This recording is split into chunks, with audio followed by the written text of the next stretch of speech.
held in the time of your predecessors and mine. You have not the power to absolve or excommunicate anyone, nor to drag clerks before secular tribunals. Henry brushed aside Becket's claims, but Becket on the loose and abroad was more dangerous, Henry felt, than Becket at home. So a compromise was patched up, and Becket was allowed to return to England. And what a return! For at Christmas 1170, word reached Henry that Becket, who'd learned nothing and forgotten nothing, was up to all his old tricks. The Archbishop, his enemies insinuated to the king, was careering round the country with armed knights, and he was excommunicating bishops who were loyal to Henry. Something snapped, and there resulted one of those famous Plantagenet rages. "Will no one rid me of this turbulent priest?" the king exclaimed, or words to that effect. Now Henry had said such things before, and nothing much had happened. But this time, 4 royal knights took the king at his word, and they rode furiously to England and to Canterbury to bring Becket to account, whatever that might mean. On the 29th of December, the 4 knights, Reginald Fitzurse, William de Tracy, Hugh of Morville, and Richard Brito, arrived at Canterbury Cathedral. They accused Becket of treachery against his king. Becket hotly denied the charges. The knights withdrew, menacingly, saying they'd be back. The other clergy begged Becket to flee whilst there was still time, but he refused, deciding instead to make a final stand.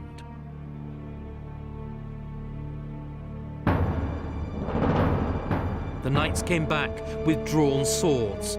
It was Reginald Fitzurse who struck the first blow, taking off the back of Becket's head. Still denouncing his assailants, the Archbishop fell to the pavement of his cathedral, and the others piled in. Moments later, Becket lay dead. When he heard the news, Henry plunged into an agony of grief, shutting himself away for 3 whole days, so that his friends feared for his health, if not for his life. Was it personal grief for the death of his one-time friend, or horror at what had been done in his name? In either case, the king's response fully matched the enormity of the deed, for Europe was stunned by the murder of an archbishop in his own cathedral on the orders of his own king. And letters rained upon the Pope, even from members of Henry's own family, demanding that he take action against a sacrilegious king who was worse than a Nero or even than a Judas. And Becket's ghost, growing more powerful year by year, was to serve as the perfect cover for resistance or rebellion against the murderer king.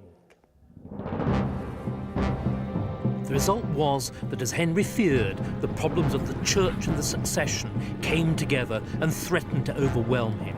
In 1173, a great rebellion started. It was led by Henry's own elder sons. Henry decided that it was Becket's memory that was the greater threat.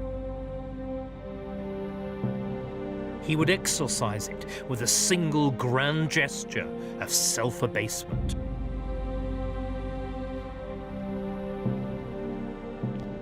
First, Henry fasted. Then, stripped only to a rough woolen shirt, he walked barefoot to Becket's shrine, here in Canterbury Cathedral, where he prostrated himself before his erstwhile enemy. Next, he, Henry, King of England, submitted to a public scourging by all of the clergy present. Bishops, abbots, and each of the monks of Canterbury took it in turn to flog him. Finally, he lay all night and all day on the cold stones in front of the shrine. It was an extraordinary, untypical gesture by that proud and passionate man. But the penance and the humiliation, he calculated, was worth it if it contrived to separate Becket, the saint as he now was, from the coalition of Henry's enemies now arrayed against him. And it did, almost immediately. the king awoke the following morning to hear that an invasion of England, planned by the rebels, had been thwarted. Henry had indeed stooped to conquer, for, despite the sound and fury over Becket's martyrdom, Henry was able to preserve many of his claims over the church, and subsequent kings of England would reassert and intensify them until finally they assumed that supremacy over the church of which Henry had only dreamed. His furious energy saw off repeated acts of disloyalty and rebellion by his sons, in alliance with Henry's most dangerous enemy, the King of France. But finally, in 1189, Henry lost his grip. He was defeated in battle by Richard and the King of France, and his health collapsed. Mortally sick, and already a broken man at the age of only 56, Henry was carried back in a litter, here to his castle of Chinon in his native Anjou, to die. One of the conditions imposed on him by Richard and the King of France was that he should pardon the conspirators against him. When the list was read out, it included the name of his beloved youngest son, John. It was the final blow. "Why should I reverence Christ?" the dying king cried out when he was asked to make his final confession. "And why should I honor him who has taken all my honor from me?" Confess, nevertheless, he did, and immediately afterwards, on the 6th of July, 1189, Henry died. Henry's body was brought for burial to the nearby abbey of Fontevraud, the traditional burial place of the Counts of Anjou. Like a wounded animal, he'd gone home to die. Yet he had been one of England's most successful kings, able in his prime to enforce his authority on barons, bishops, and even other princes. He had turned his vision of kingship into a reality. Would his successors be able to sustain it?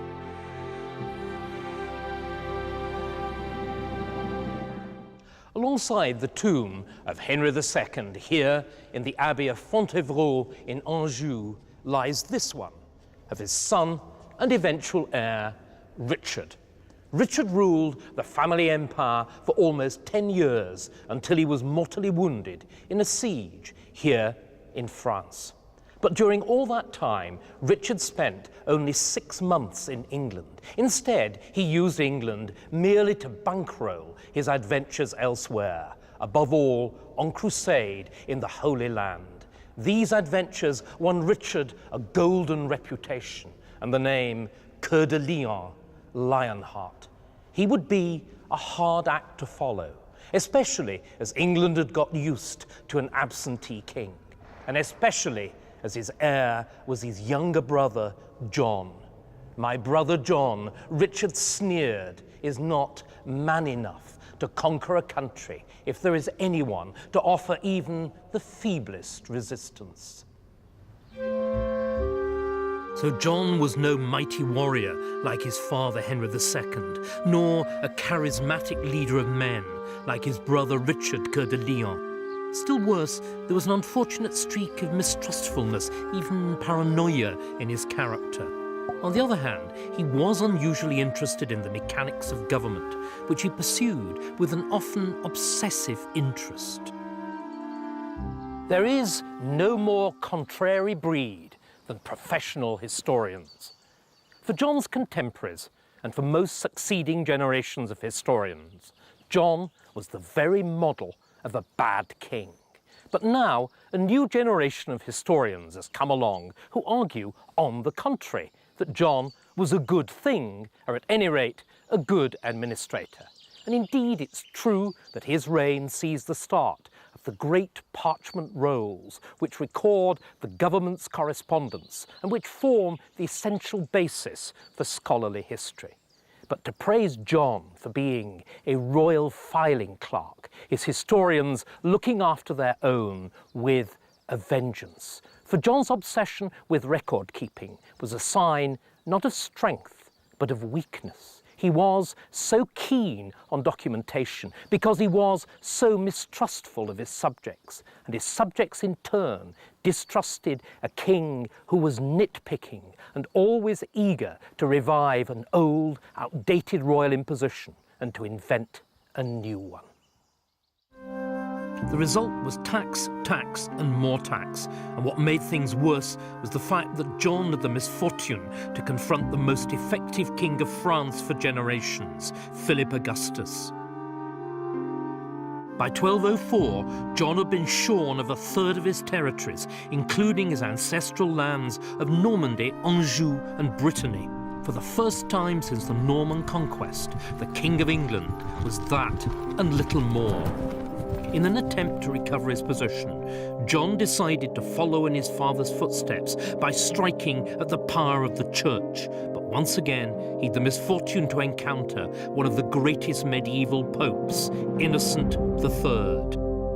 The struggle began as a dispute about the appointment of the Archbishop of Canterbury, but it quickly escalated as both sides wheeled in their heaviest weapons. Innocent laid England under an interdict. This was a kind of clerical general strike in which the clergy refused to say mass, marry couples, or bury corpses. In retaliation, John resorted to one of Margaret Thatcher's favourite weapons against the Unions and confiscated all the property of the church, which amounted to almost a third of the land in England. Who would win, the clerical strikers or the royal strike breaker? Pope Innocent, despite his name, was a formidable politician who turned real weapons as well as spiritual ones against the King of England. For he not only excommunicated John, but declared him deposed and invited Philip Augustus, John's other great enemy, to launch a crusade and seize the throne of England for himself. Under threat by his two most dangerous enemies, John had to buy one off, and the price he was prepared to pay was astonishing. It was England itself. On the 15th of May 1213, King John received the Pope's representative at Dover Castle. At the meeting, John agreed to everything that the Pope demanded: to do penance for his offences against the Church, to accept the Pope's choice as Archbishop of Canterbury, and to pay compensation for everything that he'd seized from the Church. But John also went much further, and in a dramatic move, he issued a charter in which, of his own free will, he acknowledged the Pope as his overlord and agreed to pay a large annual cash tribute. John had handed ultimate authority over the Kingdom of England to the Pope and had agreed to pay him a yearly fee to lease it back. John had saved his neck, but at what cost? He was humiliated at home and abroad as a king and as a man. There was now only one way for John to re-establish his authority, to reconquer his lost lands in France. He raised a great army, but he needed a great deal of cash to pay for it. The barons were pressed hard, and the rest of his subjects wrung dry. John was playing a desperate game for the highest of stakes. If the dice rolled in his favour and he won a great victory in France, all would be well. But once again, his luck failed.